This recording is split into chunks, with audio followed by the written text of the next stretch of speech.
The kitchen light flickered as I counted the muddy heel marks leading from our front door to the stairs. 3 a.m., and my wife Vanessa was trying to tiptoe in designer heels that cost more than most people's car payments. I'd been awake for 2 hours, nursing a beer and watching the driveway through our kitchen window. "Eddie?" Her voice carried that fake sweetness she used when she was caught red-handed. "What are you doing up, honey?" I held up the lipstick-stained wine glass I'd found in the sink, crimson red. Vanessa only wore pink passion. "Entertaining guests while I was at the garage?" She froze halfway up the stairs, one hand gripping the banister.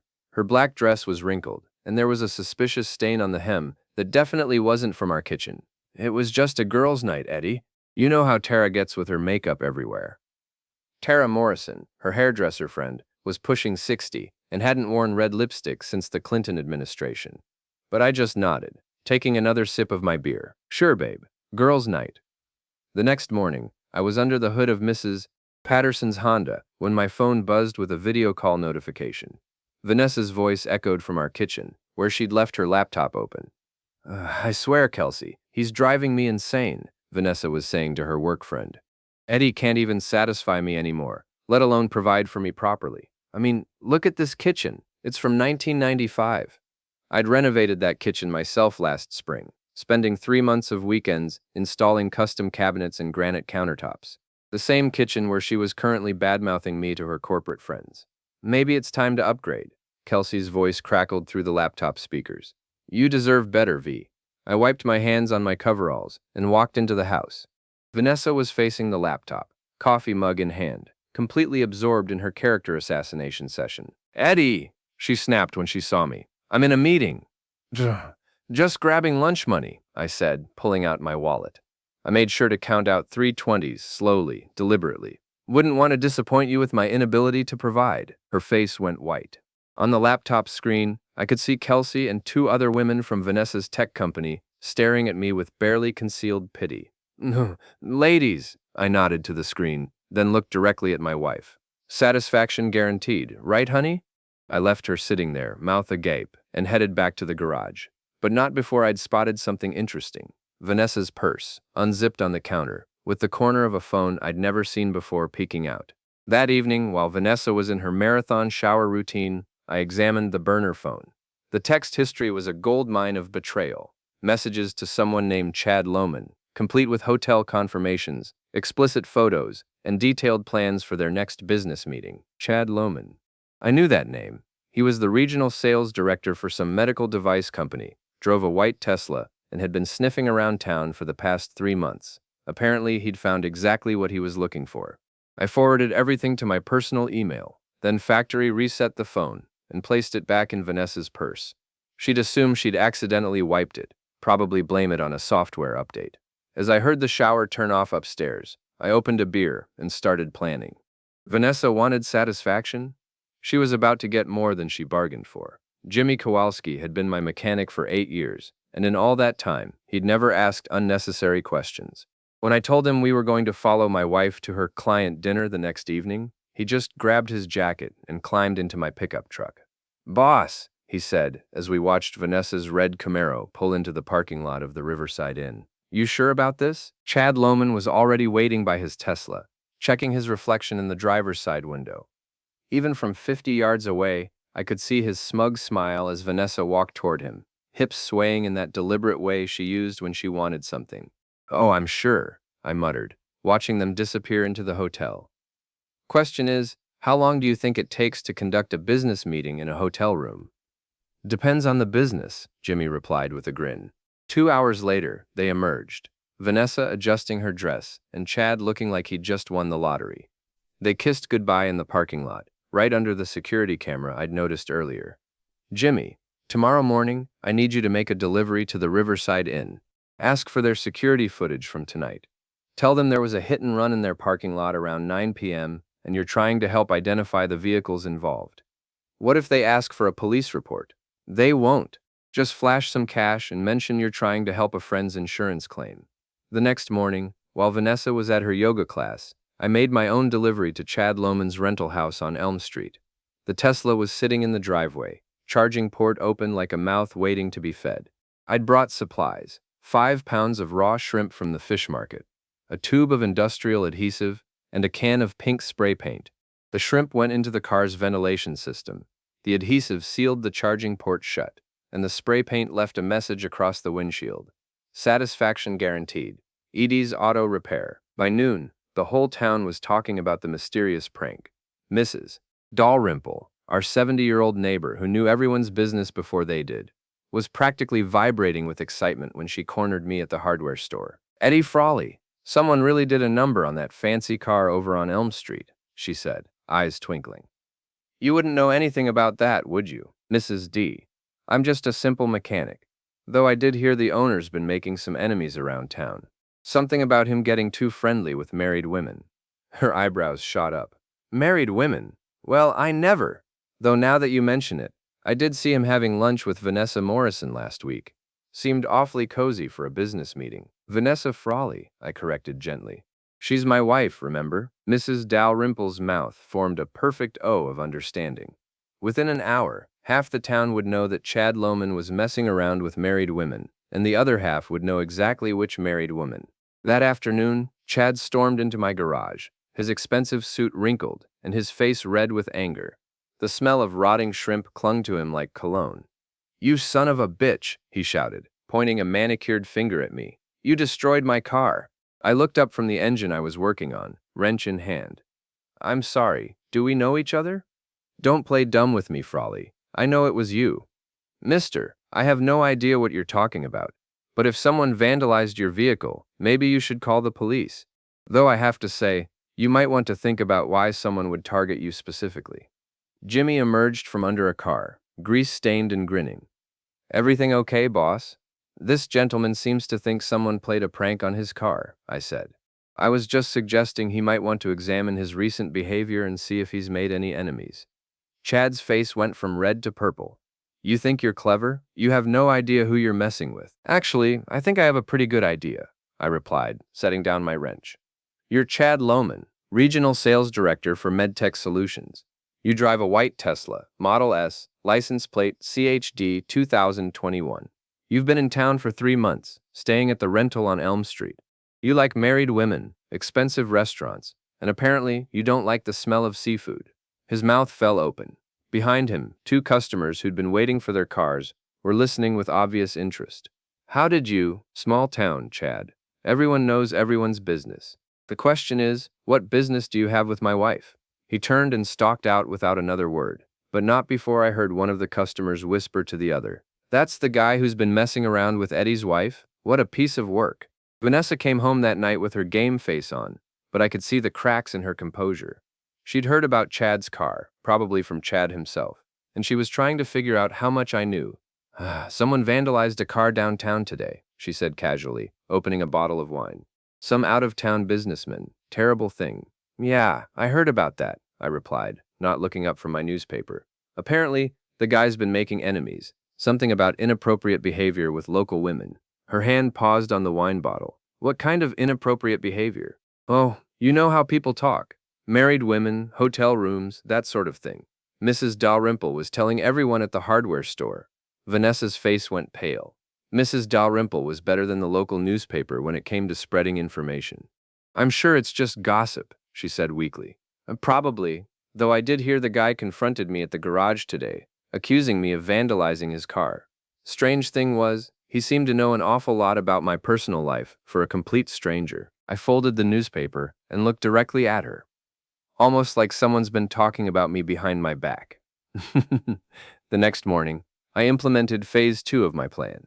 While Vanessa was at work, I visited our bank and discovered something interesting.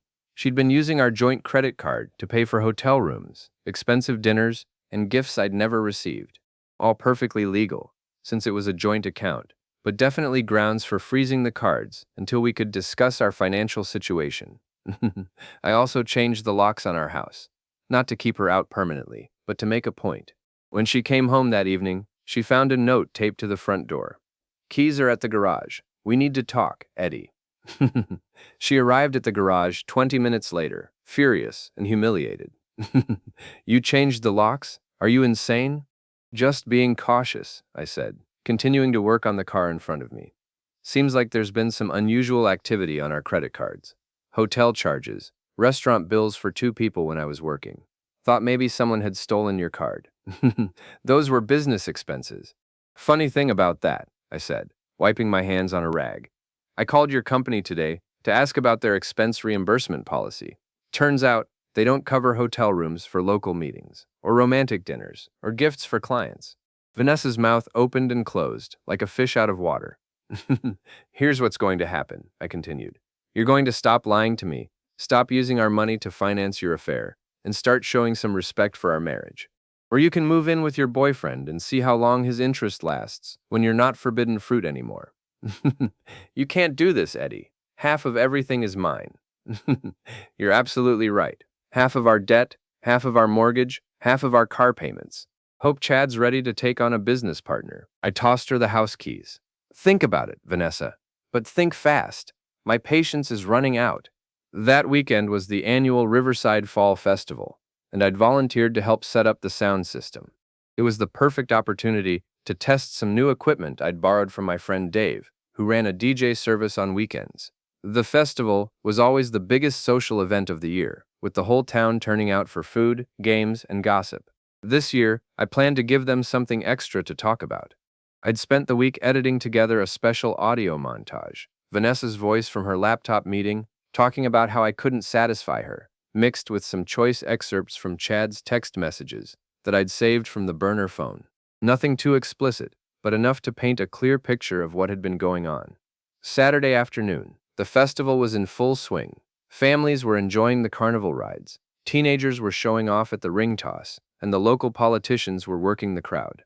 Vanessa was there with her work friends, playing the role of the devoted wife, while Chad lurked near the beer tent, trying to look casual. At 3 o'clock, I took over the microphone for the annual charity auction. The plan was simple: auction off some donated items, then accidentally play my audio montage when I thought the microphone was off. Ladies and gentlemen, thank you all for coming out to support our local food bank, I began. We've got some great items to bid on today, donated by generous members of our community. I went through the usual routine: a handmade quilt, dinner for 2 at the Italian restaurant, a weekend at someone's lake house. The crowd was engaged, bidding enthusiastically, and I could see Vanessa relaxing as she realized I was just doing normal festival activities.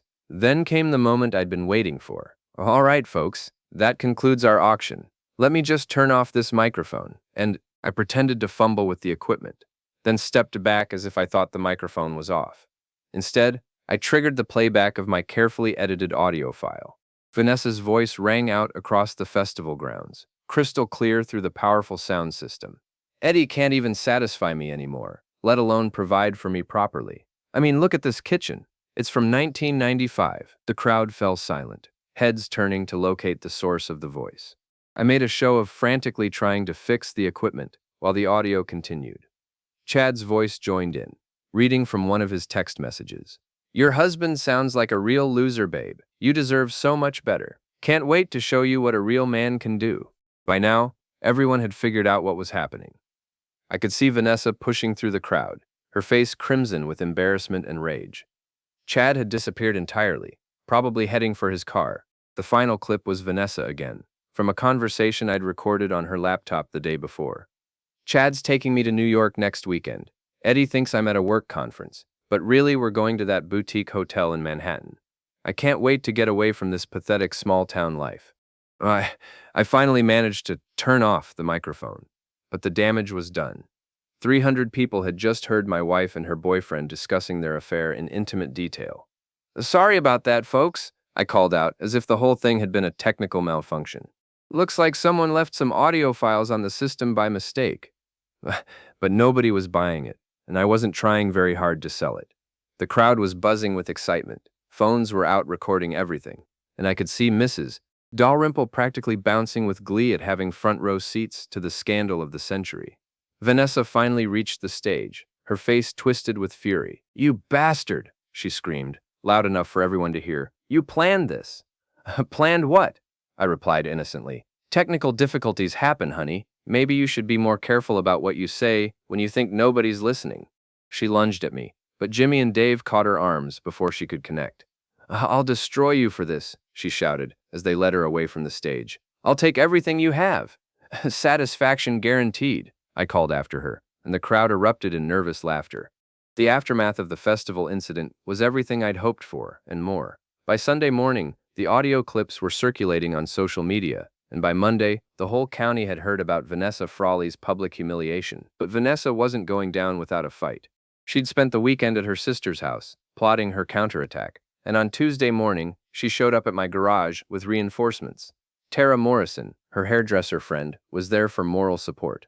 Kelsey from the tech company had driven down from Portland, looking like she'd rather be anywhere else. And surprisingly, Jenny Walsh, Vanessa's old college roommate who'd moved back to town last year, was standing with them. "Eddie," Vanessa said, her voice cold and controlled, "we need to talk." I looked up from the transmission I was rebuilding. "We're talking now. Privately. Anything you want to say to me, you can say in front of Jimmy. He's practically family." Vanessa's jaw tightened, but she pressed on. "You humiliated me in front of the entire town. That was cruel and unnecessary. What was cruel and unnecessary was you cheating on me and then telling your friends I couldn't satisfy you. What was cruel and unnecessary was you using our money to finance your affair. What was cruel and unnecessary was you planning a romantic weekend in New York while lying to my face about a work conference." Kelsey stepped forward, her corporate training kicking in. "Eddie, I think there's been a misunderstanding. Vanessa's been under a lot of stress at work, and sometimes people say things they don't mean." "Lady, I don't know you, and I don't care what you think," I interrupted. "But since you seem to be involved in this, let me ask you something. Did you know about the affair?" Kelsey's face flushed. That's not really my business." "That's a yes. So you knew my wife was cheating on me. You participated in conversations where she mocked and belittled me, and now you're here trying to convince me that I'm the bad guy for exposing the truth?" Tara, who'd been quiet until now, suddenly spoke up. "Eddie, maybe Vanessa made some mistakes, but what you did at the festival was vindictive. You could have handled this privately." "Like she handled her affair privately?" "Tara, how long have you known?" The older woman looked uncomfortable. "I suspected something, but you didn't think I deserved to know. None of you did. You all knew what was going on, and you let me look like a fool while my wife was running around town with her boyfriend." Jenny, who'd been silent through the whole exchange, finally found her voice. "You know what, Eddie? You're right. This is bullshit." Everyone turned to stare at her. "I'm sorry, Vanessa, but he's absolutely right. You've been lying to him for months, spending his money on another man, and making him look like an idiot. And we all just stood by and let it happen because we didn't want to get involved." "Jenny," Vanessa snapped, "you're supposed to be my friend. I am your friend. That's why I'm telling you the truth. You screwed up, Vanessa. You screwed up big time, and instead of taking responsibility, you're trying to make Eddie the villain." Kelsey looked at her watch. "I really need to get back to Portland. Vanessa, call me later, okay?" She practically ran out of the garage, leaving Vanessa with just Tara and Jenny for support. But Jenny was clearly having second thoughts about the whole situation. "Look, V, I love you like a sister, but I can't support this. You made your choices, and now you have to live with the consequences. So you're taking his side." "I'm not taking anyone's side. I'm just saying that if you didn't want your affair to become public knowledge, maybe you shouldn't have had an affair." Jenny left, and Tara followed shortly after, mumbling something about having appointments to keep. Vanessa stood alone in my garage, her support system crumbling around her. "Feel better now?" she asked bitterly. "You've turned everyone against me." "I didn't turn anyone against you, Vanessa. I just told the truth. If the truth makes you look bad, that's on you, not me." "What do you want, Eddie? You want me to grovel? You want me to beg for forgiveness?" I set down my wrench and looked at her directly. "I want you to understand something. For 15 years, I've worked my ass off to build a life with you.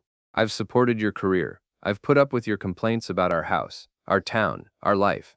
I've tried to be the husband you wanted me to be, and I've tried to be the wife you wanted. No, you haven't. You've tried to be the wife you thought you deserved. You've spent our entire marriage looking for something better, something more exciting, someone who could give you the life you thought you were entitled to.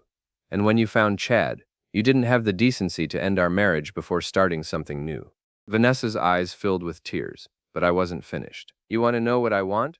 I want you to pack your things and move out. I want you to stop using our credit cards to finance your new life.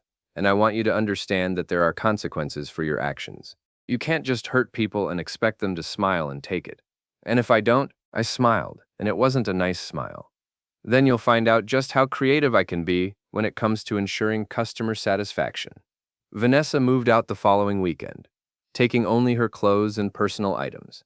She found a small apartment across town, and Chad had mysteriously disappeared, apparently transferred to another territory by his company. But I knew this wasn't over. Vanessa wasn't the type to accept defeat gracefully. I was right. 3 weeks later, Sheriff Tom Rourke paid me a visit at the garage. "Eddie, we need to talk," he said, settling his bulk into the folding chair I kept for customers.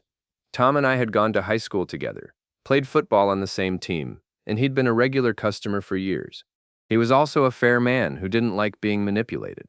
"What's on your mind, Tom? Your wife filed a complaint against you. Says you've been harassing her, vandalizing her boyfriend's car, and threatening her." I wiped my hands on a rag and gave him my full attention. "What kind of threats?" "She says you told her you'd make her life hell if she didn't do what you wanted. Says you've been stalking her, following her around town, making her feel unsafe." "Tom, you've known me for 20 years. Do I seem like the stalking type?" "No, you don't. But I have to investigate any complaint that gets filed. You understand that, right?" "Of course. What do you need from me?" "Your side of the story, and any evidence you might have that contradicts her version of events." I reached into my desk drawer and pulled out a thick folder. "Tom, 3 months ago I discovered that my wife was having an affair. I have documentation of her using our joint credit cards to pay for hotel rooms and dinners with her boyfriend. I have text messages from a burner phone she was using to coordinate their meetings. And I have audio recordings of her telling her friends that I was inadequate as a husband and provider." Tom's eyebrows rose as I handed him the folder. "You've been busy." "I've been thorough. Everything in there is legally obtained. The credit card records are from our joint account, which I have every right to access. The text messages were from a phone I found in my own house. The audio recordings were made on devices in my own home, from conversations where she knew she was being recorded." He flipped through the documents, his expression growing more serious with each page. "This is pretty damning stuff, Eddie. It gets better. Yesterday I received a call from a lawyer in Portland. Apparently Vanessa and her boyfriend were planning to file a lawsuit against me for emotional distress and harassment. The goal was to force me to sell the house and the garage to pay a settlement, then split the proceeds with her." "How do you know that?" I reached for my phone and played an audio file. Vanessa's voice filled the garage, clear as day. "The lawyer says if we can prove Eddie's been harassing us, we can probably get at least $200,000 in damages. That's enough to buy a nice condo in Portland and start fresh." Chad's voice responded. "And he'll have to sell the garage to pay it. Serves him right for humiliating us." Tom's face darkened. "When did you record this?" 2 days ago. They met at the Riverside Inn to discuss their legal strategy. Apparently they thought the conference room was private." "Eddie, you can't just record people without their consent." "Actually, I can. Maine is a one-party consent state for audio recordings. As long as one person in the conversation consents to the recording, it's legal. And since they were discussing plans to defraud me, I'd say I had reasonable cause to protect myself." Tom closed the folder and leaned back in his chair. "You know what this looks like, don't you? It looks like my wife and her boyfriend tried to frame me for harassment so they could steal my assets through a fraudulent lawsuit. That's exactly what it looks like, and that's a felony. I'm aware of that. The question is, what are you going to do about it?" Tom stood up, tucking the folder under his arm. "I'm going to have a very interesting conversation with your wife, and then I'm probably going to have an even more interesting conversation with the district attorney." After Tom left, I sat in my garage and thought about everything that had happened over the past few months. Vanessa had betrayed me, humiliated me, and tried to destroy me financially. Her friends had been complicit in her deception, and her boyfriend had been more than happy to help her spend my money. But now the tables had turned.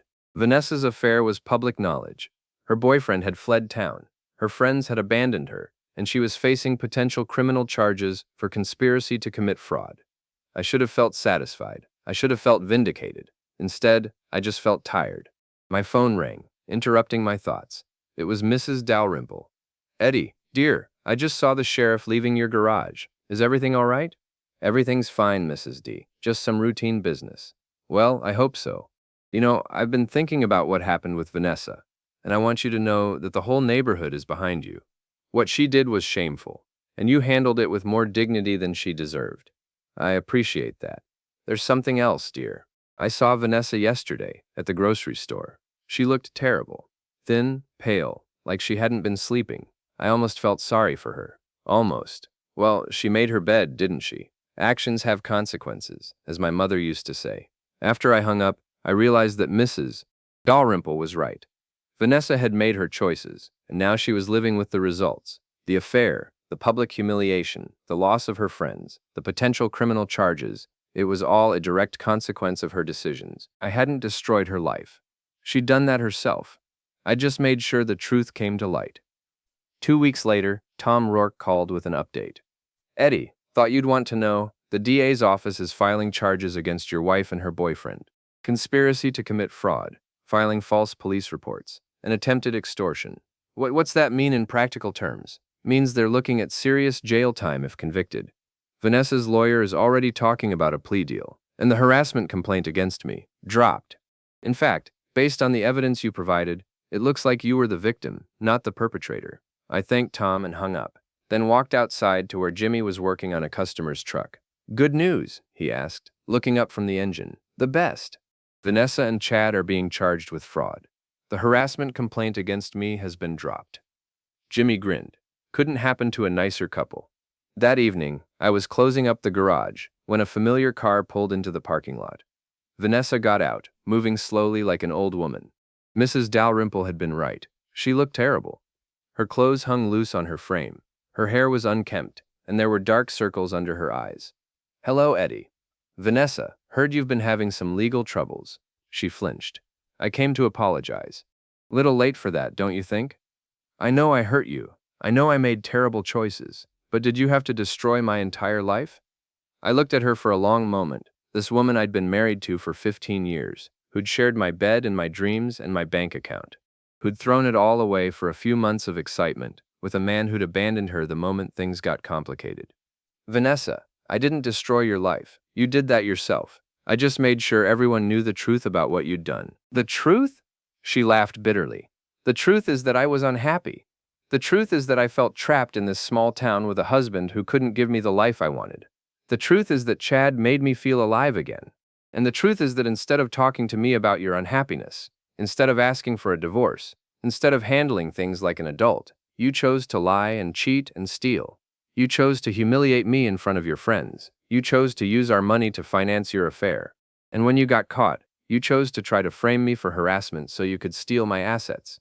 I never meant for things to go that far.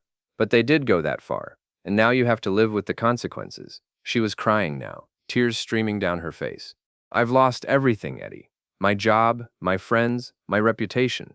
I'm probably going to jail. Isn't that enough? Haven't you gotten your revenge? I thought about her question. Had I gotten my revenge? Vanessa was facing criminal charges, social ostracism, and financial ruin. Chad had lost his job and fled town. Her friends had abandoned her. Her family was ashamed of her. But looking at her now, broken and desperate, I didn't feel the satisfaction I'd expected. I just felt empty. This isn't about revenge, Vanessa. This is about consequences. You made choices, and those choices had results. You can't hurt people and expect them to just smile and take it. You can't lie and cheat and steal and expect there to be no price to pay. So what happens now? Now you deal with the legal system. Now you figure out how to rebuild your life from the ground up. Now you learn what it's like to live with the results of your actions. She nodded slowly, wiping her eyes with the back of her hand. And us? Is there any chance we could ever? No, I said firmly. There's no going back, Vanessa. You burned that bridge when you chose Chad over our marriage. You burned it again when you tried to frame me for harassment. Some things can't be fixed, and some people can't be trusted. She stood there for another moment, as if hoping I might change my mind. When it became clear that I wouldn't, she turned and walked back to her car. Eddie? She called out just before getting in. What? I really am sorry, for all of it. I know you are.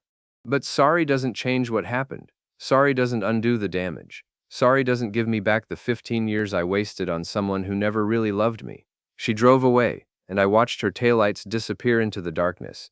Then I locked up the garage and went home to the house that was finally, truly mine. 3 months later, Vanessa pled guilty to conspiracy charges and was sentenced to 18 months in prison, with the possibility of early release for good behavior. Chad, who'd been arrested in Florida, got 2 years. The local newspaper ran a small article about it on page 3, But by then, the town had moved on to other scandals. Jimmy and I expanded the garage, adding a second bay and hiring another mechanic. Business was good. Apparently, my reputation for thoroughness and attention to detail had earned me some new customers. Mrs. Dalrymple started bringing me casseroles twice a week, claiming I looked too thin. Tom Rourke stopped by regularly for coffee and conversation. I even started dating again, a librarian named Sarah who appreciated my quiet sense of humor and didn't mind that I worked with my hands for a living. She knew the whole story about Vanessa, of course. Everyone in town did, but she didn't judge me for it. "You did what you had to do," she said one evening as we sat on my front porch, watching the sunset.